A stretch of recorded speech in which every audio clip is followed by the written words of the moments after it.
What's going on, Washington Commanders Nation? It's your boy Rio, checking in with the latest and greatest on the Rambling with Rio YouTube channel, where we ramble about the Washington Commanders.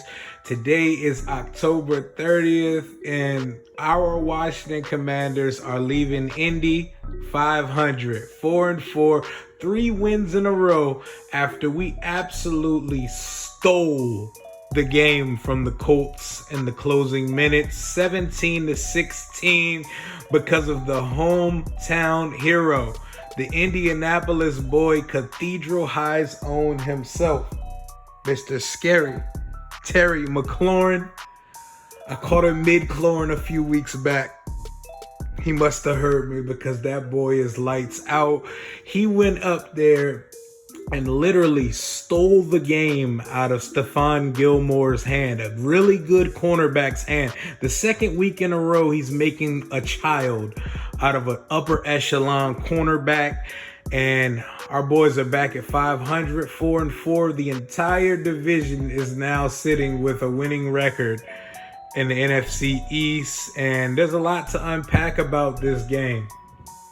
We're going to talk about Heineke in a second, but I had to lead off talking about Terry, because we're not even going to sit here and pretend like Taylor Heineke had a stellar performance today, because he didn't. It was a mid-off. It was a battle of the mids.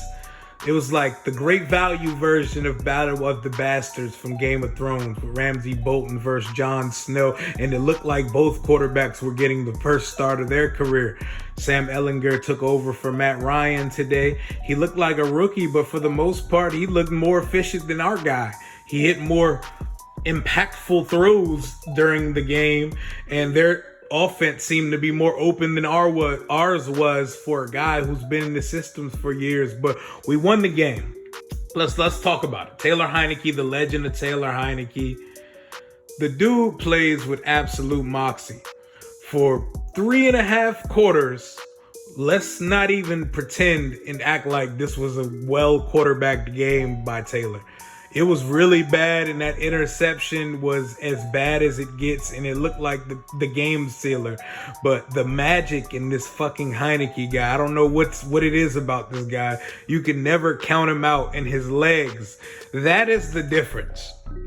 Carson Wentz is a better quarterback than Taylor Heineke, but this motherfucker's legs keeps plays alive, and Carson post ACL tear is a fucking statue. Taylor just finds a way to make shit happen. I don't know why he couldn't make shit happen for the first 55 minutes of the game, but he just makes shit. He has this Rudy, like that magic. You know, like these videos we see when they put the manager in the game, like at a high school game, and he comes in and hits a 3. Taylor has that about him. And he has the ball. Like, this is what he has also over Wentz. Wentz takes chances, but I'm not sure when this year in the version of Carson Wentz we've got this season would have taken the chance and threw that 50-50 ball to Terry.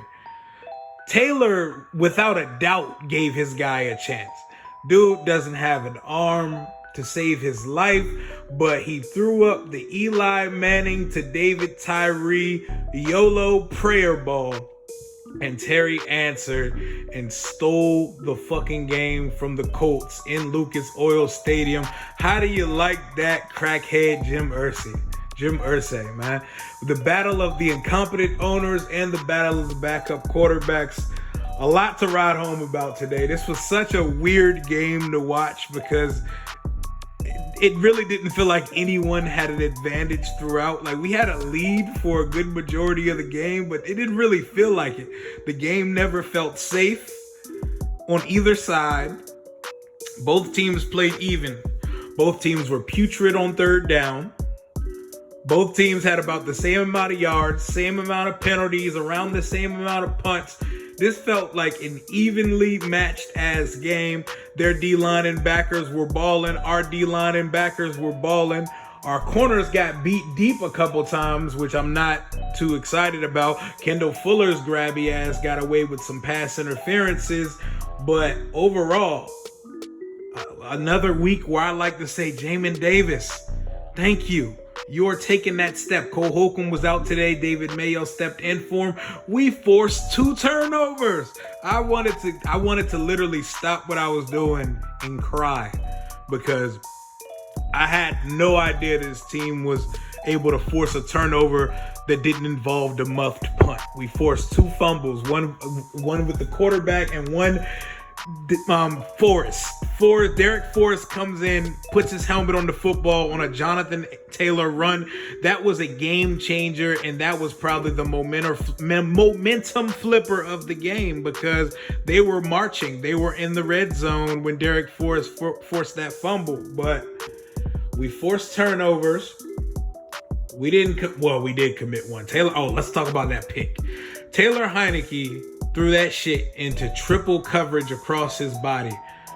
Bro, that shit was terrible, and it looked like it should have cost us the game because we were down at that point 16-7 with a few minutes left in the game. But Taylor, the resilience, man, as limited as a quarterback as he is, as limited of talent that he is, you can never count this fucker out. You have to. He's like Michael Myers. Tomorrow's Halloween. He's like Michael Myers, Jason, Freddy. You got to keep shooting him in the head. You got to put him down because, metaphorically speaking, I'm not wishing harm on our quarterback, Taylor Heineke.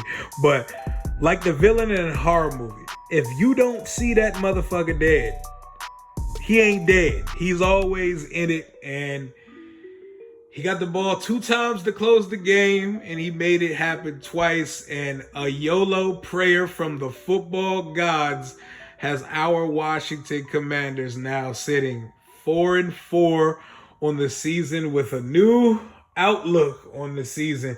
We got a real test coming up next week. We beat 2 teams I would say are probably better than us in the Packers and the Colts in these last 2 weeks.